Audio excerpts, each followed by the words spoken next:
sun, moon, stars, clouds, and the fifth one is shadows. Sun, moon, stars, clouds and shadows. यही 5 element अगर आप time lapsing करेंगे और इन 5 में से किसी भी एक एलिमेंट को यूज करेंगे, कम से कम एक को, तो आपका शॉट कहीं बेटर आएगा. बाकी कि ट्रैफिक तेज चल रहा है, क्राउड तेज मूव हो गया, वो भी टाइम लैप्सिंग है, पर शॉट में मजा तभी आएगा जब ये 5 नेचुरल एलिमेंट्स ऑफ टाइम में से आप एक ना एक को अपने शॉट में इंक्लूड करेंगे. In a nutshell, this is what time lapsing is. Time lapsing में कितने इंटरवल पे आप फोटो खींच रहे हैं, वो इंटरवल बहुत इंपॉर्टेंट है. शॉर्ट में तो उसको तो कंपोज करना इंपॉर्टेंट है ही, पर वो इंटरवल क्या है, वो कितना रखना है, किस सिचुएशन में, वो काफी क्रिटिकल है. उससे आपका शॉट कैसा आएगा उस पर काफी फर्क पड़ता है. किसी का कोई हाँ जी sir, can we try screen sharing? हाँ, स्क्रीन शेयरिंग ट्राई कर सकते हैं हम? हाँ, ट्राई कर सकते हैं. अगर वो विदाउट इंटरप्शन चल जाए तो हम एक बार देखना चाहेंगे. तो रुको, let me just get over there. Okay,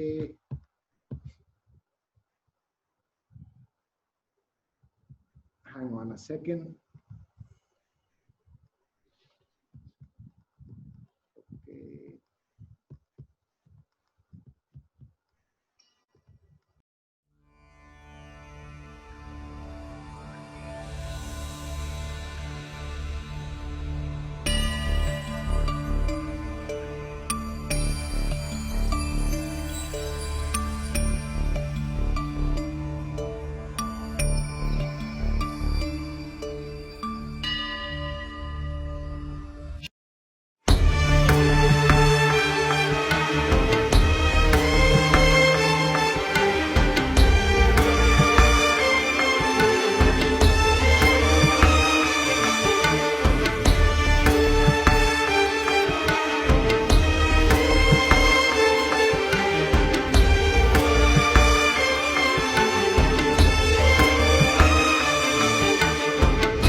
छोटा सा टाइम लैप्स फिल्म मैंने लास्ट ईयर केदारनाथ में बनाया. ये सारे स्टिल्स हैं, करीब 60 to 70,000 स्टिल्स हैं. मैं 3 बार गया और 3-3, 4-4 दिन के लिए, तो करीब 6 से 7 दिन का शूटिंग टाइम है इस फिल्म में. हमें टाइम तो लगता ही है, टाइम लैप्सिंग में तो टाइम लगेगा ही. कई बार पूरा दिन बहुत अच्छा गया, बहुत अच्छा क्या शूट किया, 1 शॉट या 2 शॉट. सो या टाइम कंज्यूमिंग तो है, क्योंकि हर बार आप प्लान कुछ भी करके जाओ पर मौसम वैसा होगा नहीं जैसा आप चाहते हो कि वो हो, तो 50% काम तो वहाँ वेट करना पड़ेगा, वेट तो करना ही पड़ेगा. एंड थोड़ा वो वाइल्ड लाइफ की तरह है कि एंटिसिपेट कर सकते हैं पर प्रिडिक्ट नहीं कर सकते, एक्शन नहीं बोल सकते। हम लोग गए केदारनाथ, फिर बर्फ पड़ी इतनी, 3-4 दिन फंस गए वहां पे, फिर इवैक्यूएशन हुआ, फिर गए, तो वो थोड़ा तो चलते रहेगा। मैंने आपका ये केदारनाथ वाला वीडियो अभी कौशल ने अपने ग्रुप में शेयर करा था, मैंने देखा था। मुझे जो केदारनाथ के ऊपर जो स्टार ट्रेल जो चल रही है, कुछ मुझे उसके बारे में बताइए। आपने कैसे शूट करा, कितने शॉट्स आपको खींचने पड़े, और कुछ थोड़ा हमें समझाइए इस बारे में। सर वो बहुत इंटरेस्टिंग स्टोरी है केदारनाथ। क्योंकि जब आप टाइम लैप्स फोटोग्राफी करते हैं तो आपका सारा कंटेंट, अधिकतर कंटेंट तो स्काई है, तो प्रैक्टिस से या बार बार बिना लोकेशन जाए आपको पता होता है कि ईस्ट किधर है, वेस्ट किधर है, नॉर्थ किधर है, स्काई कैसा है। आप प्लानिंग करना शुरू कर देते हो, अभी लोकेशन पे पहुंचे भी नहीं हो, पर आपने नॉर्मल किसी भी क्रिएटिव प्रोसेस में ऐसा ही होता है। आप शूट पे कोई भी जाता है तो सोच के जाता है कि मैं लोकेशन पे ऐसा होगा तो ऐसा होगा, ये करूंगा वो करूंगा। तो जब मैं केदारनाथ जा रहा था, बर्फ उस समय बहुत थी तो जाना थोड़ा मुश्किल था। तो जैसे ही पहली बार वो दिखा, मेरे को लगा कि कुछ गड़बड़ हो गई है प्लानिंग में, कुछ तो गड़बड़ है। पर और 1 घंटा चलने के बाद आई रियलाइज्ड कि ये जो मंदिर है इसका ये साउथ फेसिंग है। अब द मोमेंट आई रियलाइज्ड, मैं एक्सपेक्ट कर रहा था कि ईस्ट फेसिंग होगा, और जब मैंने उसका फसाड देखा तो वो साउथ फेसिंग है। जैसे ही मैंने देखा है साउथ फेसिंग है, ये ऑब्वियस है कि नॉर्थ स्टार उसके पीछे होगा। अब नॉर्थ स्टार उसके पीछे होगा तो ऑब्वियस है कि नॉर्थ स्टार को उसके शिखर के साथ अलाइन कर दीजिए, और पूरी रात क्लियर नाइट पे क्लाउड्स भी नहीं होना चाहिए और मून भी नहीं होना चाहिए, उसको शूट कर लीजिए। आपका पूरा ब्रह्मांड रिवॉल्व करेगा नॉर्थ स्टार की तरह। This is obvious. So then I started planning for that shot. अब प्रॉब्लम ये है कि जून से अक्टूबर नवंबर तक तो मॉनसून सीजन है, तो बादल होते हैं, तो क्लियर नाइट ये नेसेसरी है कि आपको रात क्लियर मिले, बादल ना हो। मॉनसून के मंथ्स में थोड़ा मुश्किल है। ऑल्सो जब आपको ये शॉट लेना है तो आपको आइडियली अमावस की रात पे लेना है। आपको चांद बिल्कुल नहीं चाहिए, फुल डार्क चाहिए। तो फुल डार्क भी चाहिए, अमावस भी चाहिए, और बादल भी नहीं होने चाहिए। तो कपाट खुलने से पहले वाली जो अमावस है, आप उसी एक दिन ये शॉट अटेम्प्ट कर सकते हैं। उससे पहले आप पहुंच नहीं सकते क्योंकि बर्फ बहुत होगी, आप पहुंच ही नहीं पाएंगे 1 महीने। और उसके बाद लोग बहुत होंगे, डिस्ट्रैक्शन बहुत होगा, बहुत लाइट होगा, बहुत पोल्यूशन होगा, और बादल भी होगा। तो मेरे ख्याल से साल में वो एक ही दिन ऐसा आपको मिलता है जब आपकी किस्मत भी अच्छी होनी चाहिए, आपको लोकेशन पे भी होना चाहिए, जब आप ये शॉट अटेम्प्ट कर सकते हैं। फॉर्चुनेटली ठीक ठाक आ गया। बादल थे जब मैंने शॉट सेटअप किया, पर मैंने फिर भी सेटअप कर दिया, पर वो मिराक्युलसली 5-6 सेकंड में गायब हो गए। केदारनाथ वाला जो आपका जो वीडियो जो था, इसमें मैं देख रहा था कि आपने डॉली शॉट का भी इस्तेमाल किया हुआ है। डॉली यानी क्रेन शॉट टाइप मुझे दिख रहा है, क्योंकि जब ट्राइपॉड में हमारा कैमरा रखा होता है तो स्टिल रहेगा। तो एक जगह मुझे लगा कि कुछ जगह ऐसा है कि डॉली शॉट भी आपने किया था, तो उसमें स्टिल में डॉली शॉट कैसे क्रिएट किए वो जरा जानना चाह रहा था, क्योंकि कैमरा मूव हुआ है, जो कैमरे का मूवमेंट जो है वो जानना चाह रहा हूँ। बहुत बढ़िया क्वेश्चन है सर। स्लाइडर है मेरे पास। टाइम लैप्सिंग में अगर आप कैमरा थोड़ा सा भी डायनेमिक कर देते हैं तो ऑडियंस का इंटरेस्ट एकदम से ज्यादा आ जाता है, क्योंकि हम कॉन्शियसली रियलाइज नहीं करते हैं, पर हमारा दिमाग एकदम सोचता है कि अगर ब्लॉक और टाइम लैप्सिंग दिखाते रहेंगे तो इतना टाइम लैप्सिंग ऑलरेडी सबने देख लिया है कि ऑडियंस बात बोलेगा हाँ टाइम लैप्स का शॉट चल रहा है। पर अगर अब हाँ आपने कैमरा थोड़ा सा मूव कर दिया, डायनेमिक कर दिया, तो ऑडियंस का इंटरेस्ट थोड़ा सा आने के चांसेस बेटर हो जाते हैं। इसके काफी सॉल्यूशंस हैं सर। ये मोटराइज्ड मोशन कंट्रोल डॉलीज हैं, ये मिलती हैं। कमर्शियली अवेलेबल हैं, बहुत सारे ब्रांड्स अवेलेबल हैं। उसमें आप तीनों एक्सेस पे आप स्लाइड भी कर सकते हैं, आप पैन भी कर सकते हैं, आप टिल्ट भी कर सकते हैं। आप तीनों मूवमेंट मोटराइज्ड कर सकते हैं। आपको फीड करना है कि शुरू में कैसा हो, लास्ट में कैसा हो, और कितनी देर तक कितने इंटरवल के बाद एक एक फोटो खींचता रहे। बस वो एक बार आपने फीड कर लिया, वो उतने ड्यूरेशन के लिए आपका शॉट लेगा। यहाँ पे मैं जो मेरे पास काफ़ी अच्छा स्लाइडर था, 12 फुट का स्लाइडर था। तभी केदारनाथ, क्योंकि मंदिर इतना ग्रैंड है कि बड़ी मूवमेंट देने का मेरा बहुत मन था, बट हाँ फॉर्चुनेटली सब काम किया, इक्विपमेंट ऐसी जगह पे काम किया तो शॉट थोड़े बहुत मुझे मिल पाए। पर ये मोटर मैनुअली करने का सोचेगा मैं, बात मैंने बहुत किया है मैनुअली, बिल्कुल it is not worth it, ठीक है, बट हाँ वो बहुत ज्यादा ही कष्ट है। पर अब करना पड़े तो कुछ भी करता है आदमी, बट छोटा 4-5 फुट का भी अगर मोटराइज्ड मोशन कंट्रोल सिस्टम आपके पास है तो आप बड़े आराम से कैमरे को अपने डायनेमिक कर सकते हैं। क्वेश्चन तो यही था जो दिल्ली में इल्यूजन आपने दिखाया था, वाला क्या इंडिया फोर्ट का, रेड फोर्ट का इल्यूजन दिखाया था, सेम यही क्वेश्चन था सर। सेकंड क्वेश्चन था सर मेरा कि जो आप डे टू नाइट टाइमलेस आप क्रिएट करते हैं, उसके लिए आप मतलब क्या चीज यूज करते हैं, या फिर अपर्चर प्रायोरिटी मोड में यूज करते हैं, या फिर आप मैनुअल मोड में यूज करते हैं? अगर मैनुअल मोड में यूज करते हैं तो आपकी किस रेशियो में शटर स्पीड्स, आईएसओ एंड के अपर्चर इंक्रीज या डिक्रीज करते हैं सर? तो वो एक वो जानना था मेरा। वो नहीं है, वही है सब कुछ हो गया, कोर्स हो गया। अभी मैं आपके सारा क्वेश्चन आंसर करता हूँ, पर कहीं आपको लगे कि मैं मिस कर रहा हूँ तो इंटरप्ट करके दोबारा पूछ लीजिएगा। But very very good questions. जो मैंने रेड फोर्ट में सर एक दो क्वेश्चन बताइए। हाँ जी, yes yes sir, continue. Sir एक क्वेश्चन और था, जो डे टू नाइट टाइमलेस हम क्रिएट करते हैं उसमें बहुत बार, क्योंकि कैमरे की बैटरी बचाने के लिए अगर डुअल बैटरी पे लगाते हैं तो कैमरे की बैटरी बचाने के लिए हम क्या कहते हैं सारी चीजें ऑफ कर लेते हैं, तो उसमें हम शटर रिमोट हम एक्सटर्नली यूज करते हैं कि हमारी बैटरी कम यूज हो कैमरे की। तो उसमें क्या होता है कि जब डे में एमिंग चल रही है, वो सेटिंग चल रही है, एंड नाइट की जो सेटिंग चल रही है, तो उसमें शटर रिमोट से कैसे यूज करें, वो एक वो था। एंड सर जो मोशन कंट्रोलर है कि ये इंडिया में मतलब है कि जहाँ भी अपने एरिया में कहाँ से अवेलेबल होते हैं एंड किस कैसे रहते हैं? एक एक करके शुरू करूं? Yes sir.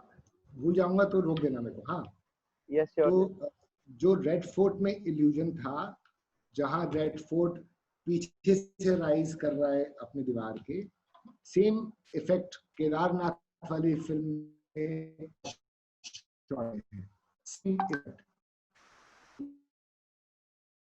Last shot hyperlapse है।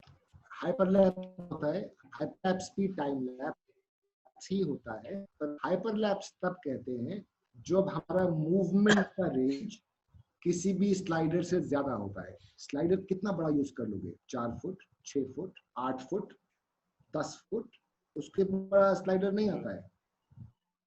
तो 10 फुट का आपका रेंज ऑफ मोशन हो गया। जब आपका मोशन 100 फुट, 200 फुट, 500 फुट आपको चाहिए, बहुत ही ग्रैंड शॉट चाहिए, तो उसे हाइपरलैप्स कहते हैं। वो कैसे करते हैं? ट्राइपॉड पे कैमरा रखते हैं, विजुअली अलाइन करते हैं, एक शॉट लेते हैं, एक छोटा सा स्टेप पीछे जाते हैं, फिर से रिपीट करते हैं, एक छोटा सा स्टेप पीछे जाते हैं, फिर से रिपीट करते हैं, और ये रेपिटेशन 6, 7, 8, 9 बार करते रहते हैं। वो बीट मिस नहीं करनी है। अगर 4 सेकंड का इंटरवल है तो 5 सेकंड का नहीं होना है। हर बार उसका ड्रिल है, ड्रिल ही है, focus, align, click, move, focus, align, click, move, focus, और यही करते रहो। कुछ और सोचना ही नहीं है, देखना ही नहीं है बिल्कुल। और मूवमेंट भी ऐसी रैंडम नहीं, प्लान करके करना पड़ेगा, विजुअली अलाइन करना पड़ेगा। वो 1 घंटे का फुल मेडिटेशन है, तो कंप्लीट टोटल मेडिटेशन है, कुछ और सोचना ही नहीं है। जब वो आप स्मूथ मोशन दोगे तो उसे हाइपरलैप्स कहते हैं। ये दोनों मूवमेंट सेम मूवमेंट है, हाइपरलैप्स है, मैं लाल किले की दीवार से पीछे आया हूँ स्ट्रेट लाइन में। मैं केदारनाथ के टेम्पल के फ्रंट फेस से पीछे आया हूँ स्ट्रेट लाइन में। जो बाकी इसमें दिख रहा है कि वो बैकग्राउंड राइज कर रही है, वो मैंने पोस्ट में किया है, आफ्टर इफेक्ट्स में किया है। शूट करते करते जूम इन नहीं किया है, शूट करते करते जूम इन नहीं करना है, पोस्ट नहीं, ये बहुत से ट्यूटोरियल्स देखे थे सर, शूट करते करते जो इल्यूजन जो क्रिएट होता है उसमें हल्का हल्का जूम करते रहते हैं। ना उसमें तो क्यों करना है, ज्यादा रिस्की है, ज्यादा रिस्की है। कितना इतना 600 स्टेप में इतना जूम कैसे करोगे, कितनी मार्किंग करोगे? मत करो, जरूरत ही नहीं है, मत करो, पोस्ट में करो, कंट्रोल में। क्या सेकंड क्वेश्चन आपका था? मेरा तरफ से day to night time lapse के लिए। Day to night time lapsing, हाँ मैं बताता हूँ। Day to night time lapsing को हम holy grail of time lapsing कहते हैं। अगर आप दिन में 11 से शाम को 4 बजे तक शूट कर रहे हो टाइम लैप्सिंग, तो आपका एक्सपीरियंस नहीं होगा। अगर बादल भी नहीं है तो ज्यादा चेंज नहीं, मोटा मोटा आसपास ही रहेगा। पर अगर आप day to night time lapsing कर रहे हैं तो आप स्टिल हर 4 सेकंड में एवरेज स्टिल्स खींच रहे हैं। तो आपका एक्सपोजर कम से कम 12 से 14 स्टॉप चेंज होगा। 12 से 14 स्टॉप का मतलब है आपने स्टार्ट किया था shutter speed 1/250 at f5.6 ISO 50, मोटा मोटा दिन का एक्सपोजर आपने यहाँ से शुरू किया था। जब आपने खत्म किया तो आपका लगभग एक्सपोजर होगा shutter speed of 1/4 of a second, 1/4 of a second, ISO कम से कम 800, अपर्चर 4, कम से कम 4, अगर 2.8 भी जा सकता है पर 4। तो ये 14 स्टॉप का आपने light while the shot is being taken किया है। इसको हम कैसे करते हैं? हम मैनुअली शटर, अपर्चर और ISO चेंज करते हैं। हम जब एक शॉट लेंगे तो उसका प्रीव्यू ऑन करते हैं जिसमें हिस्टोग्राम दिखे।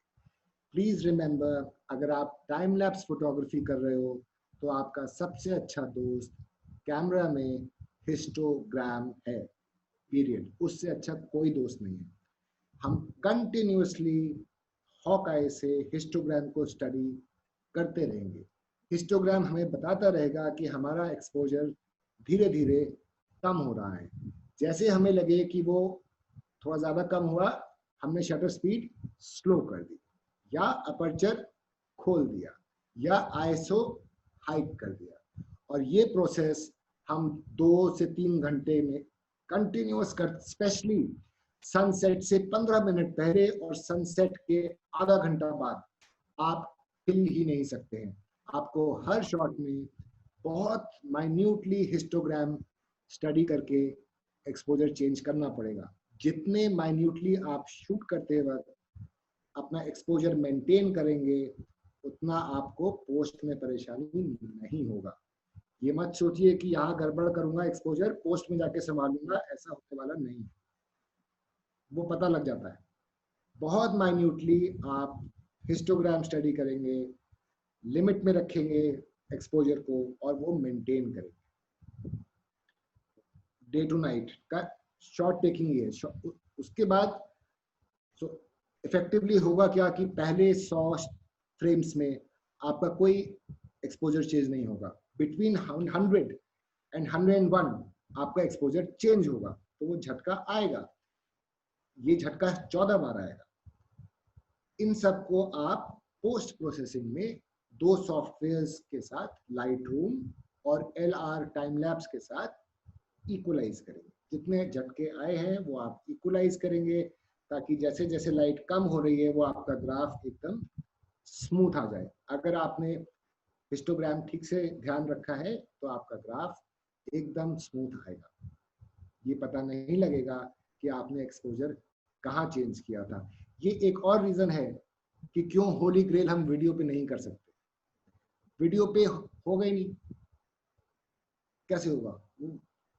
एक वीडियोग्राफर के लिए सनसेट के वक्त it becomes too dark, he says light चली गया, अभी मैं जा रहा हूँ।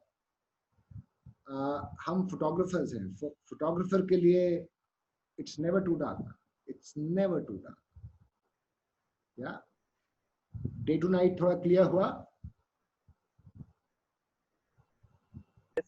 एंड सर इसमें मैंने थोड़ी सी और स्टडी करी थी कि कोई इक्विपमेंट्स आते हैं टाइमलेस प्लस एंड आर्सेनल करके, टाइमलेस वो आते हैं, डिवाइसेस आते हैं अलग अलग, जो ये होली ग्रेल मेथड होता है वो ऑटोमेटिकली कैमरे में वो कर लेता है। तो ये एसेंशियल मतलब है, मतलब यूज करना, या फिर मैनुअली हम शूट करें? मैनुअली शूट करें। जब तक आप मैनुअली शूट नहीं करेंगे तब तक आपको उसका मैजिक कैप्चर करना नहीं आएगा। अगर आप एक साथ बहुत बड़ी कमर्शियल असाइनमेंट पे गए हुए हैं और आपको एक साथ 4 कैमरे और स्काई में मैजिक हो रहा है और आपको एक साथ 4 कैमरे ऑपरेट कर रहे हैं, ठीक है, तो 2 कैमरों को लगा दीजिए, पर मैनुअली करिए, हमेशा मैनुअली करिए। जितना आप मैनुअली करोगे उतना आप नोटिस करोगे, उतना आप स्टडी करोगे, जितना आप स्टडी करोगे उतना आप मैजिक कैप्चर करोगे। अगर टाइम लैप्स का शॉट चल रहा है ना 2 घंटा, तो 2 घंटा आपको भी क्लाउड स्टडी करना है। आप डिटैच होकर नहीं खड़े हो सकते हो कि हाँ टाइम लैप्स का शॉट चल रहा है, अब मैं थोड़ा चैटिंग कर लेता हूँ या बुक पढ़ लेता हूँ। मैंने सोचा था ऐसा होगा, एक बार भी नहीं हुआ है, 8 साल में एक बार भी नहीं हुआ है। तो मैनुअली मैंने 2-3 बार ट्राई किया बट हुआ नहीं। अपर्चर प्रायोरिटी मोड में मैंने 2 बार ट्राई किया है, डे टू नाइट, मतलब है कि 5:30 to 7:30 के करीब मैंने शूट किया था, तो उसमें थोड़ा बहुत मतलब है आया था। तो मैनुअली में स्टडी करने में बहुत ज्यादा प्रॉब्लम आ रही थी। मैनुअली में स्टडी करने में बहुत ज्यादा प्रॉब्लम नहीं आती है। मैनुअली स्टडी करने में बस एक बार ठीक से समझना होता है, बस। अपर्चर प्रायोरिटी में मैं आपको बताता हूँ प्रॉब्लम क्या होती है।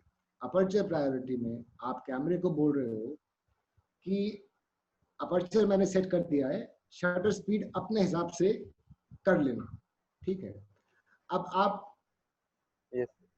4 to 5 मान लो शाम को 4 से 5 बजे तक शूट कर रहे हो, ठीक है। सन के आगे से एक बहुत मोटा सा क्लाउड गया, ठीक है। अपर्चर प्रायोरिटी पे आपका कैमरा एक्सपोजर अपने आप कॉम्पेंसेट कर देगा, उसे लगेगा डार्क हो गया है, पर जब क्लाउड सन के सामने जाता है तो डार्क होना चाहिए ना भाई, उतना ब्राइट तो नहीं रहता। तो जो अपर्चर प्रायोरिटी पे अगर आपने क्लाउड शूट करे हैं तो वो अनरियल लगता है कि क्लाउड पास हो रहा है पर डार्क नहीं हो रहा है, क्योंकि कैमरा अपने आप एक्सपोजर खोल रहा है। इसीलिए मैनुअल पे रहना है। जब आप मैनुअल पे रहोगे और आपका क्लाउड पास हो रहा है तो आपका हिस्टोग्राम चेंज होगा, पर आपको पता है कि ये क्लाउड पास हो रहा है, ये डे टू नाइट नहीं हो रहा है, ये क्लाउड पास हो रहा है, ये क्लाउड पास हो जाएगा। थोड़ा सा डार्क होना चाहिए तभी वो आपका शॉट रियल दिखेगा, वरना वो आपका शॉट आर्टिफिशियल दिखेगा। हमें टाइम लैप्स में टाइम के एलिमेंट को ही कैप्चर करना है और कोई काम नहीं दूसरा। हमारा मेन काम है टाइम के एलिमेंट को कैप्चर करना है। तो टाइम के एलिमेंट को हमें थोड़ा स्टडी भी करना पड़ेगा, तभी हम उसको इफेक्टिवली कैप्चर कर पाएंगे। जब डे टू नाइट कर रहे, क्योंकि अगर डे का कर रहे, मॉर्निंग का कर रहे, फिर नाइट का कर रहे, तो उसमें फोकसिंग का तो उतना इशू नहीं आता क्योंकि हम फोकस एक जगह रख लिया। अब डे टू नाइट में बहुत जगह होता है कि सिटी स्केप अगर बना रहे या फिर कुछ ऐसा बना रहे हैं, तो उसमें कि फोकसिंग हमने पहले तो सिटी में किया है, फिर एट द एंड या फिर सर जैसे अगर नेचर का बना रहे तो ऊपर गैलेक्सी आई, तो गैलेक्सी में फिर फोकस करने में बहुत इशू आता है। तो उसके लिए या फिर शुरुआत से ही वो जो इंफिनिटी में रखे या फिर उसको चेंज करें? ऐसे सिचुएशन में हाइपर फोकल डिस्टेंस पे फोकस कर दें और आपकी प्रॉब्लम सॉल्व हो जाती है। क्योंकि हाइपर फोकल पे कैसे करेंगे, इंफिनिटी पे ले जाएंगे और थोड़ा सा वापस आ जाएंगे, थोड़ा सा कम करें, हाँ थोड़ा सा वापस आएंगे। वो थोड़ा सा कितना थोड़ा है उसके लिए काफी प्रैक्टिस लगता है। और वो पहला शॉट, ये टेक्निक हमेशा फील्ड पे शूट करते वक्त ट्राई मत करिए, ये पहले घर पे ट्राई करिए, अच्छे से प्रैक्टिस करिए, कम से कम 100-200 बार प्रैक्टिस करिए ताकि वो मसल मेमोरी में आ जाए। क्योंकि जब हम लोग स्टार्स का शूट करते हैं तो इमेजिन मैं स्टार का शॉट ले रहा हूँ और स्टार ही आउट ऑफ फोकस आ गई। अब रात को ऑटो फोकस थोड़ी होगा स्टार पे, इतना लाइट थोड़ी है, कुछ दिख थोड़ी रहा है कैमरे में, और उसका ऑटो फोकसिंग नहीं काम करेगा। तो आपको मैनुअली ही फोकस करना है। अब मैनुअली फोकस भी practice practice practice and practice. Practice किया, फोकस किया, हाइपर फोकल डिस्टेंस पे शूट किया, प्रीव्यू दिखा, प्रीव्यू को एनलार्ज कर करके देखा, फोकस शार्प है कि नहीं है। फोकस शार्प है, गुड टू गो। या टाइम लैप्स के शॉट में बीच में आप फोकस चेंज क्यों करेंगे? फोकस चेंज तो आप तब करेंगे जब आप कोई क्रिएटिव 99% आप टाइम लैप्स के शॉट में बीच में फोकस चेंज नहीं करेंगे। Everything on manual, focus, exposure, ISO, everything on manual always. Shutter remote के बारे में थोड़ा। शटर रिमोट, हमें इंटरवेलोमीटर चाहिए। अभी वो क्या है तो वो यूज करो। अगर इनबिल्ट नहीं है, आजकल तो सब कैमरास में इनबिल्ट आता है। पहले कैनन के कुछ कैमरास में इनबिल्ट नहीं आता था, पर ये बात 7-8 साल पुरानी हो गई है, अब तो सब में आता है। अगर फील्ड पे बेटर है जितने कम केबल्स हो और जितनी कम बैटरी। आप पहुंच गए हैं ट्रैक करके सिविलाइजेशन से दूर और आपका इंटरवेलोमीटर खराब हो गया या उसकी पिन टूट गई, फिर क्या होगा? इसीलिए इंटरवेलोमीटर बैकअप के लिए लेके जाओ, पर अगर इनबिल्ट इंटरवेलोमीटर है तो उसको यूज करो। Because one less connection, more safety, less things can go wrong. जब आप टाइम लैप्सिंग कर रहे हैं तो प्लीज अंडरस्टैंड कि जितने भी स्टिल कैमरा बॉडीज हैं, ये कोई टाइम लैप्सिंग को खींचने के लिए डिजाइन नहीं किया। स्टिल कैमरा का डिजाइन टाइम लैप्सिंग के लिए नहीं है। हम उस इक्विपमेंट को बहुत पुश कर रहे हैं, अपने आप को भी पुश कर रहे हैं, और उस इक्विपमेंट को तो बहुत ज्यादा पुश कर रहे हैं to the extremes of its limits. तब जाके मेरे साथ ये हो चुका है यार। तब जाके मैं शूट कर रहा था, हाँ, शूट कर रहा था, एक टाइमर शूट किया 1.5 घंटे का। फिर सेकंड टाइमर जब मैंने शूट करना चालू किया तो वो सिर्फ 10 मिनट के बाद बंद हो जा रहा था, बिकॉज ऑफ हीटिंग शटर उसके वजह से। हाँ, तो उस टाइम पे बहुत ज्यादा लोकेशन टाइमिंग का भी बहुत वो इशू हो रहा था। इक्विपमेंट का बहुत ख्याल रखना पड़ता है, हमेशा सर्विस रखना पड़ता है, इक्विपमेंट का बैकअप लेके जाना पड़ता है। कैमरा खराब होगा टाइम लैप्सिंग करते हुए, तो जिस दिन आप बैकअप कैमरा लेके नहीं जाओगे उसी दिन खराब होगा। But as a professional you have to, ये एक्सक्यूज नहीं दे सकते हो आप कि मेरा कैमरा खराब। तो या पर सीखने के लिए मेरे पास थोड़ा ना 4 कैमरे थे, सीखने के लिए एक कैमरा जो भी आपके पास है वही बढ़िया है, पर थोड़ा टाइम लगेगा। कि जैसे आप बता रहे हैं टाइम लैप्स में क्रेन और इतने इक्विपमेंट्स वगैरह सब लेके जाने पड़ते हैं, तो ये सिंगल हैंडेडली काम हो जाता है या टीम वर्क होता है ये? सर वो तो अब जैसे एक इंडिविजुअल प्रेफरेंस की बात है। मैं प्रेफर करता हूँ कि छोटी से छोटी टीम लेके जाओ। मतलब मेरी टीम में जनरली बेस्ट टीम 2 लोगों की होती है, मैं और एक और बंदा। दोनों को ड्राइव करना आना चाहिए, दोनों को टाइम लैप्सिंग का अंदाज़ा होना चाहिए और थोड़ा बहुत पैशन होना चाहिए, और वजन उठाने का। जितना बड़ा टीम लेके जाएंगे सर उतना उतना वो टीम मैनेजमेंट का फिर का इशू आ जाता है। सो और ये काम भी ऐसा सॉलिटरी काम है कि अकेले जाओ। मैं तो अपना 80% काम अकेले करता हूँ, 20% काम में कोई ना कोई होता है मेरे साथ, 30% काम में होता होगा, but teams are generally very very small, very very small. Sir एक क्वेश्चन था सर, जैसे हम आप एडिट करते हो पोस्ट प्रोसेसिंग में, तो वो सिंगल इमेजेस मतलब हर इमेज को प्रोसेस करते हैं या फिर फाइनल प्रोडक्ट को? फॉर एग्जाम्पल आपने क्योंकि सवाल पूछा है, अगर मैंने 4 सेकंड के इंटरवल पे 2 घंटे का डे टू नाइट शूट किया तो मेरे पास कितने शॉट आ गए? 1 घंटे में 900 शॉट आ गए, 3600 सेकंड होते हैं, 3600 right 300 shots per hour, 2 hours 1800 shots, correct. Right. जिन सॉफ्टवेयर्स को हम यूज करेंगे उनमें हम इन 1800 शॉट्स में 5, 6 या 8 शॉट्स चूज करेंगे, केवल उनमें चेंजेस करेंगे और बाकी सब शॉट्स में ये चेंजेस अपने आप आएंगे। ओके। हाँ, उसके कर्व्स आएंगे, उसका पूरा अपने आप ऑटोमेट होगा। पर हमें वो 5-6 शॉट्स बहुत ध्यान से कलर करेक्ट करने हैं, बहुत ध्यान से कलर करेक्ट करने हैं, उनको परफेक्ट करना है। अगर वो हमने परफेक्टली कलर करेक्ट कर लिया, एडिट कर दिया, एडिट किसमें करेंगे? लाइट रूम में। आई होप लाइट रूम को सब जानते हैं। yes. तो सर ये प्रोसेस बैच में करना होगा हमें? बैच जी, प्रोसेसिंग सब बैच प्रोसेस है। हाँ, तो हम लाइट रूम को यूज करते हैं। एक और सॉफ्टवेयर है, उसका नाम है LR टाइम लैप्स। एक ब्रिलियंट यंग जर्मन फोटोग्राफर ने बनाया है। LR टाइम लैप्स और लाइट रूम साथ में काम करते हैं। LR टाइम लैप्स सारा बैच को अप्लाई करता है और लाइट रूम कलर करेक्ट करता है। लाइट रूम का काम है वो 6 फ्रेम्स जो मैंने चूज करे हैं उनको करेक्ट करना, और LR टाइम लैप्स का काम है वो चेंजेस एक कर्व में बाकी सारे शॉट्स में लगाना, 1794 शॉट्स में लगाना। okay.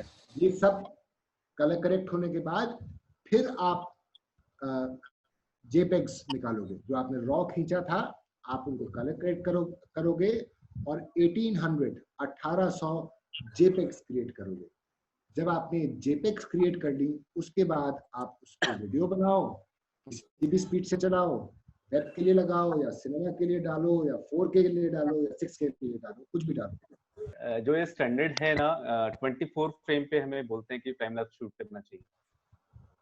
तो अगर 24 फ्रेम पे शूट नहीं होता है, 24 फ्रेम पे वीडियो शूट होता है, प्लीज। ओके। शूटिंग का फ्रेम वो प्लेबैक का स्पीड है। प्लेबैक का स्पीड है 24 फ्रेम्स पर सेकंड सिनेमा के लिए। इंडिया में टेलीविजन के लिए प्लेबैक का स्पीड है 25 फ्रेम्स पर second, correct? Okay sir. Cinema is 24 frames per second. Television in India is 25 frames per second. कुछ countries में 30 frames per second भी है। Television, film everywhere is 24 frames per second. अब आपसे ये कह रहा है, मानो 1800 शॉट्स है। अब 1800 शॉट्स को अगर आप 24 FPS पे प्लेबैक करोगे तो 1 मिनट का टाइम लैप्स का शॉट होगा। 1 मिनट तक थोड़ा ना शॉट चलाएंगे। प्लेबैक तो आपके ऊपर है, वो आपकी क्रिएटिव कॉल है। टाइम लैप्सिंग में आधी क्रिएटिविटी आप लगाते हो शूट करते वक्त, और कम से कम आधी क्रिएटिविटी आप लगाते हो शॉट को सिलेक्ट करते हो। अब आपको चूज करना है कि ये 1 मिनट के टाइम लैप्स के शॉट में मैं एक या तो पूरे को फास्ट फॉरवर्ड कर दूं, 6 मिनट 6 सेकंड का बना लूं, या इसमें कोई एक मैजिकल मोमेंट मुझे मिला है जिसको मैं उठा लूं हल्की सी तेज स्पीड पे। मुझे दिखाना क्या है? क्या मुझे ये दिखाना है कि बादल बहुत तेज चल रहे हैं, या मुझे ये दिखाना है कि बादल कैसे चल रहे हैं? बादल कैसे चल रहे हैं तो मैं छोटा सा पार्ट उठाऊंगा, बादल बहुत तेज चल रहे हैं तो मैं पूरा 10x फास्ट कर दूंगा। पर वो डिपेंड करता है कि वो आपका क्रिएटिव कॉल है। वो आपका क्रिएटिव कॉल है जो आपकी फिल्म क्या बना रहे हो, वो शॉट आप कहाँ डाल रहे हो, उस हिसाब से लोगे। या तो सर ये प्लेबैक किस स्पीड पे करना है इसका कोई रूल नहीं है, इसका केवल क्रिएटिव कॉल है। जैसे जो हमारी मोटराइज, जैसे हम डे में कोई टाइम लैप्स शूट कर रहे हैं, तो हमारी जो मोटराइज स्लाइडर होती है उसमें हमारा कैमरा हम जब लगा दे फिट कर देते हैं, उसके बाद में उसमें 3 ऑप्शन होते हैं हमारे पास, पैन, टिल्ट और स्लाइड के। तो उसकी जो सेटिंग्स होती हैं वो कैमरे की सेटिंग में और इनकी सेटिंग में क्या इंपॉर्टेंस बात होती हैं जो हमें जिन बातों का ध्यान रखना चाहिए? जब आप मोटराइज स्लाइडर यूज करते हो तो जो आपका मोटराइज स्लाइडर का कंट्रोल यूनिट होता है वो 2 काम करता है। एक तो वो आपके स्लाइडर को या पैन टिल्ट को कंट्रोल करता है, दूसरा वही आपके कैमरे को भी कंट्रोल करता है। वो जो कंट्रोल यूनिट है वो कैमरे को सिग्नल देगा कि कब ट्रिगर करना है। तब कैमरे का इनबिल्ट इंटरवलोमीटर नहीं चलाना है।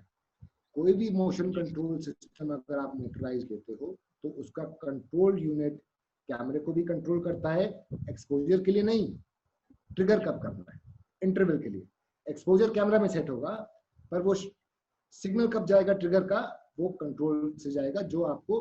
तो टाइम लैप्सिंग में स्लाइडर कंटिन्यूअसली मूव नहीं करता है, कंटिन्यूअसली स्लाइडर मूव वीडियो में करता है। टाइम लैप्सिंग में स्लाइडर कैसे मूव करता है, move stop click, move stop click, move stop click, move stop click, movement में क्लिक नहीं करता है। इसलिए एक कंट्रोल यूनिट इसका शटर ट्रिगर करता है और मूव करता है। इसीलिए मुझे इसमें एक सेटअप टाइम लैप्स जो होती है वो शटर केबल के थ्रू कनेक्ट कर लेते हैं हम, जो होती है। हाँ, आप जो बता रहे हैं दोनों का कनेक्शन वो बनाती है। करेक्ट। ठीक ठीक ठीक।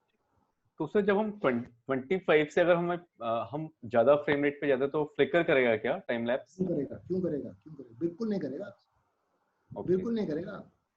उसका फ्लिकर से कोई मतलब नहीं। अगर स्मूथ शॉट लिया है तो वो स्मूथ शॉट ही रहेगा, किसी भी स्पीड पे चला लो।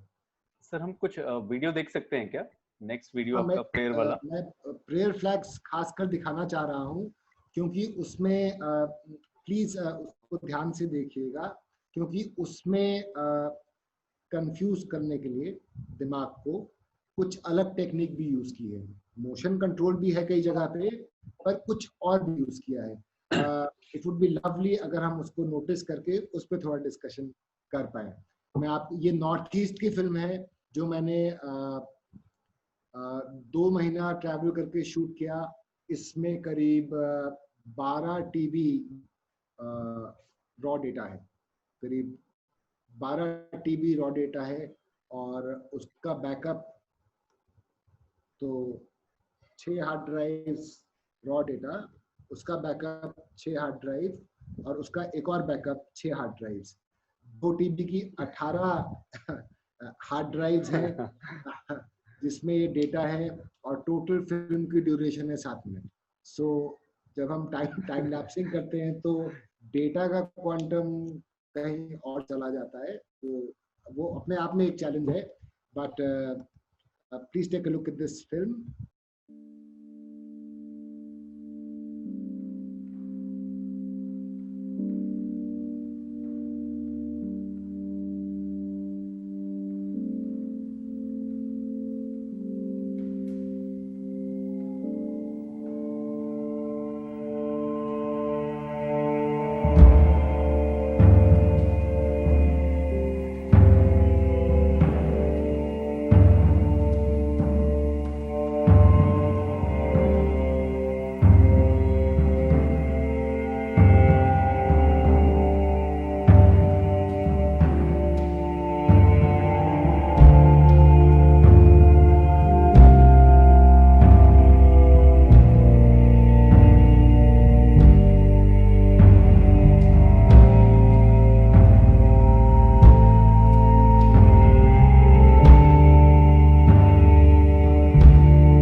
उसमें भी एक इल्यूजन था, same water and the sky का जो कनेक्शन था, वाटर बहुत स्लोली नॉर्मल स्पीड में था एंड जो स्काई था।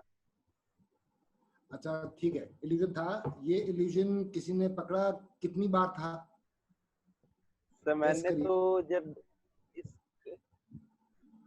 दो तीन जगह था सर, जब एक तो वाला जो नदी वाला था, फिर एंड एक जो वाटरफॉल जो आपका जा रहा था ऊपर से, जो टॉप शॉट लिया था वाटरफॉल था, एक जगह और देखा था।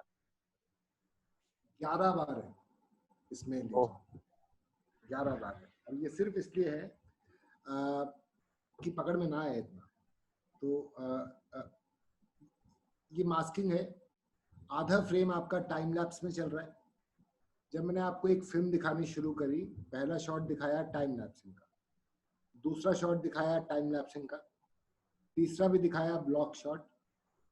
तो आपको लगेगा एज एन ऑडियंस, आपको लगेगा कि टाइम लैप्स का फिल्म चल रहा है।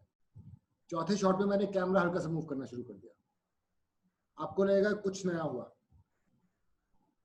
आपका फोकस वापस आएगा कंटेंट पे। 3-4 शॉट बाद मैंने एक शॉट आपको ऐसा दिखा दिया जिसमें पानी तो हाई स्पीड स्लो मोशन में आ रहा है और बादल तेज चल रहे हैं। एज एन ऑडियंस आप इसको टेक्निकली रिजॉल्व नहीं कर पाओगे, पर आपका दिमाग कंफ्यूज हो जाएगा। ये कंफ्यूजन करना है। ये कंफ्यूजन जब तक हम अपने ऑडियंस में नहीं करेंगे, जब तक हम ऑडियंस को एंगेज नहीं करेंगे, तब तक आजकल वो टाइम खत्म हो गया। अभी तो सबने सब कुछ देख लिया है। सेल फोन पे हम सारा कंटेंट कंज्यूम करते हैं, दुनिया का सारा content, live news, sports, whatever you want to read, movies, show, सब कुछ सेल फोन पे आता है। Everybody is a photographer. जब तक आप कुछ अपनी ऑडियंस को, हम सब फोटोग्राफर्स हैं, हमें पता है आज की तारीख में ऑडियंस को एंगेज करना कितना मुश्किल है। जब तक आप विजुअल नोवेल्टी नहीं लाओगे, ऑडियंस पहले ही देख चुकी है। अब ऑडियंस पहले ही देख चुकी है तो फिर वो एंगेज क्यों होगी?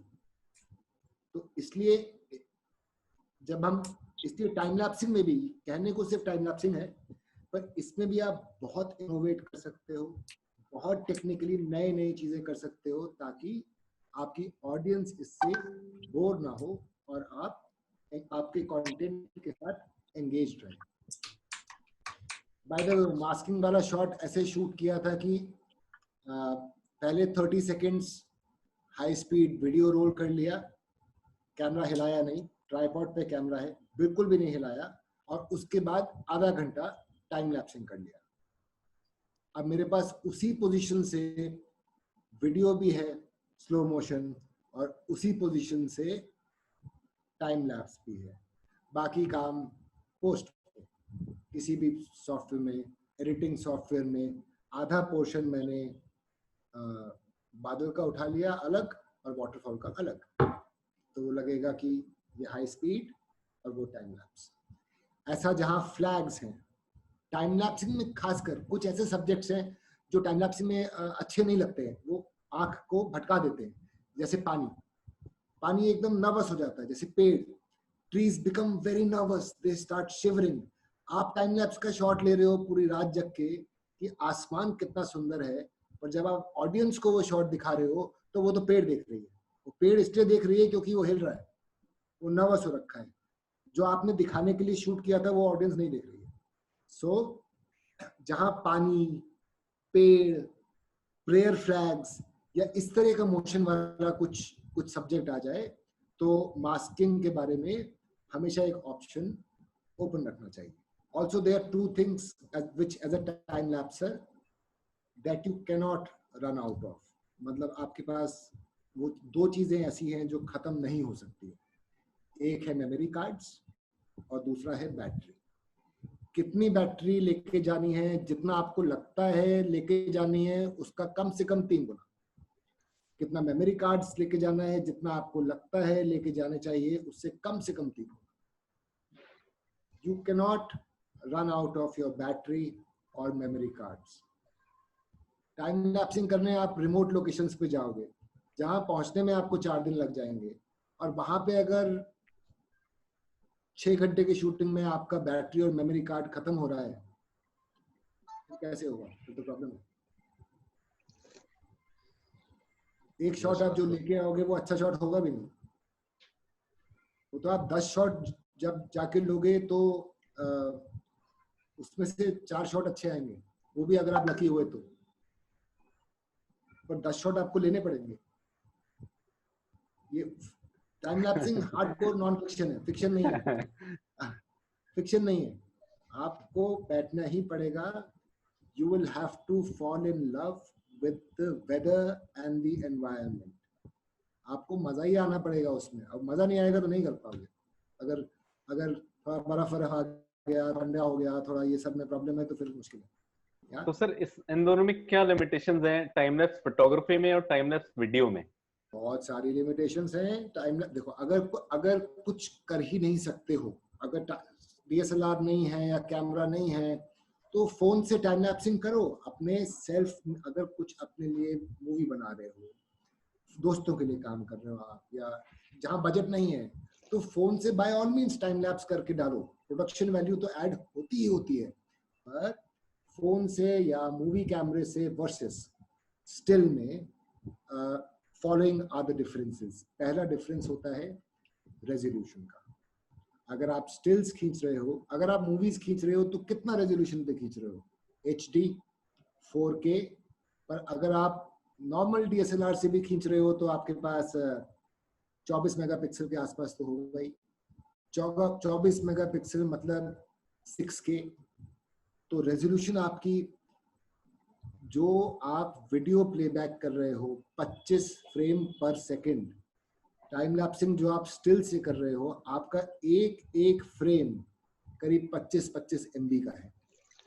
इतना डेटा आपके पास है कि पोस्ट में आप कुछ भी कर सकते हो। वीडियो में आपके पास उतना डेटा है ही नहीं, आप इतना उसको छेड़ नहीं सकते हो। वीडियो में रात फटाक से हो जाएगी, जैसे ही सनडाउन गया रात हो गया। यहाँ पे तो अमावस की रात को भी आप शूट कर सकते हो, क्योंकि आप स्टिल्स कर रहे हो। आप शॉट्स के दौरान एक्सपोजर चेंज कर सकते हो, वीडियो में नहीं कर सकते हो। आप वाइट बैलेंस पूरे शॉट का चेंज कर सकते हो पोस्ट में जाके, वीडियो में नहीं कर सकते हो। वीडियो में नहीं कर सकते हो। वीडियो में करो तब जब और कोई साधन ना हो तो। पर अगर DSLR है या मिररलेस बॉडी है या रॉ स्टिल्स खींचने का कैमरा है, स्टिल्स से रिजल्ट्स में जमीन आसमान का फर्क आएगा। या सर इसमें कैमरा बॉडी को कितना नुकसान होता है?